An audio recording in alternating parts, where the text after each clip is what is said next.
Assalamualaikum warahmatullahi wabarakatuh. Alhamdulillahi rabbil alamin. Wabihi nasta'in wa ala umuri dunya waddin. Wassalatu wassalamu ala asyrafil anbiya'i wal mursalin Sayyidina Muhammadin wa ala alihi wa ashabihi ajma'in. Amma ba'd.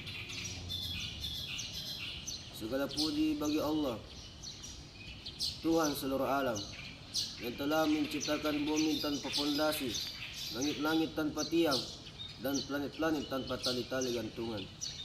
Tak lupa pula kita kirimkan salawat menyertai salam kepada junjungan kita, Nabi besar Muhammad sallallahu alaihi wasallam. Karena dialah Nabi yang telah membawa kita dari alam yang gelap gulita menuju alam yang terang menderang. Karena dialah Nabi yang telah menggulung-gulung tikar-tikar kemunafikan dan yang telah menerbangkan permadani-permadani keislaman. Ma'asyiral muslimin wal muslimat rahimakumullah. Pada kesempatan kali ini saya akan membawakan ceramah singkat yang berjudul Bagaimana Mencintai Rasulullah sallallahu alaihi wasallam.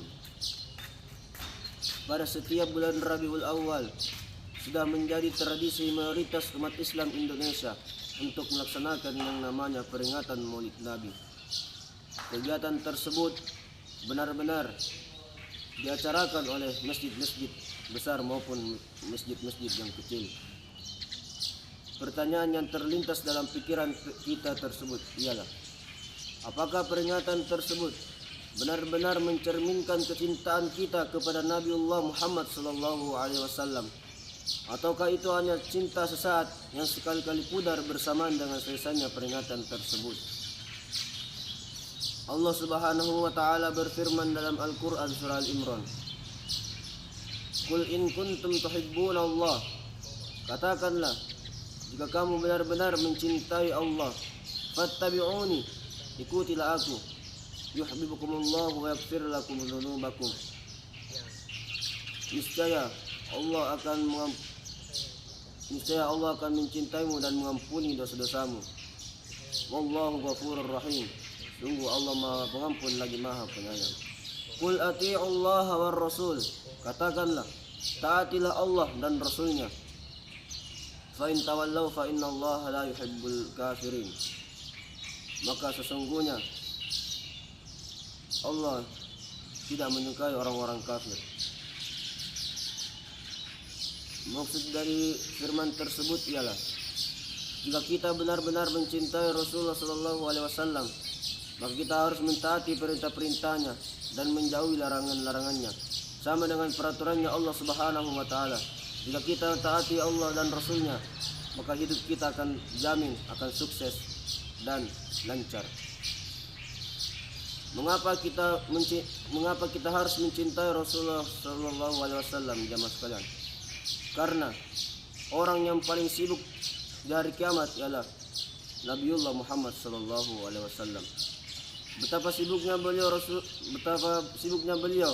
sehingga beliau bersujud lebih lama untuk melindungi kita dari mara bahaya. Contohnya pada saat kita berada di mizan. Contohnya kita berada pada mahsyar. Beliau mengumpulkan umat-umatnya. Beliau mengumpulkan circle-circle-nya untuk bersama beliau. Dan Nabi Muhammad SAW bersujud lebih lama lagi.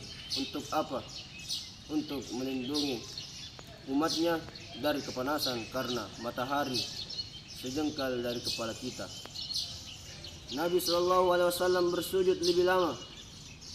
Dan Allah mengatakan, bangunlah Muhammad, mintalah maka akan kukabulkan. Lalu Nabi Muhammad SAW meminta, ya Allah, berikanlah kesejukan pada umatku. Bayangkan, bukan saja hanya di dunia beliau mengkhawatirkan umatnya, bahkan pada saat perang mahsyar beliau mengkhawatirkan umatnya. Rasulullah SAW rela meneteskan air mata, air darah, hanya untuk apa? Hanya untuk umatnya. Bahkan pada saat beliau sakaratul maut, yang dia sebutkan bukan anaknya, bukan istrinya, tapi apa yang dia sebut umatnya. Karena beliau sangat mencintai umatnya. Tapi bagaimana dengan umatnya? Apakah umatnya mencintai Rasulullah sallallahu alaihi wasallam? Lalu bagaimana cara mencintai Rasulullah sallallahu alaihi wasallam? Cara mencintai Rasulullah sallallahu alaihi wasallam yang pertama, bersalawat kepadanya. Nabi sallallahu alaihi wasallam berfirman, orang yang paling kikir di dunia ini adalah orang yang ketika disebutkan namaku namun dia tidak bersalawat kepadaku. Hadis tersebut memang sah karena hadis tersebut diriwayatkan oleh Imam Bukhari dan Muslim. Mengapa kita harus bersalawat kepada Nabi? Karena Allah saja dan para malaikatnya bersalawat kepada Nabi. Allah Subhanahu wa taala berfirman dalam Al-Qur'an, "Innallaha wa malaikatahu yusalluna 'alan nabi, ya ayyuhalladzina amanu sallu 'alaihi wa sallimu taslima." Sesungguhnya Allah dan para malaikatnya bersalawat kepada Nabi. Maka wahai orang-orang yang beriman, ucapkan salam kepadanya. Salawatlah kepadanya dan ucapkan salam kepadanya. Maka sebagai kesimpulan, marilah kita mencintai Rasulullah SAW karena Nabi kita rela meneteskan darahnya, rela meneteskan air matanya, rela dipukul-pukul oleh umatnya sendiri, rela dilempari batu, dilempari sebagai macam, hanya untuk apa? Hanya untuk umatnya. Sekian dari saya. Wallahul muwaffiq ila aqwamit thoriq. Assalamualaikum warahmatullahi wabarakatuh.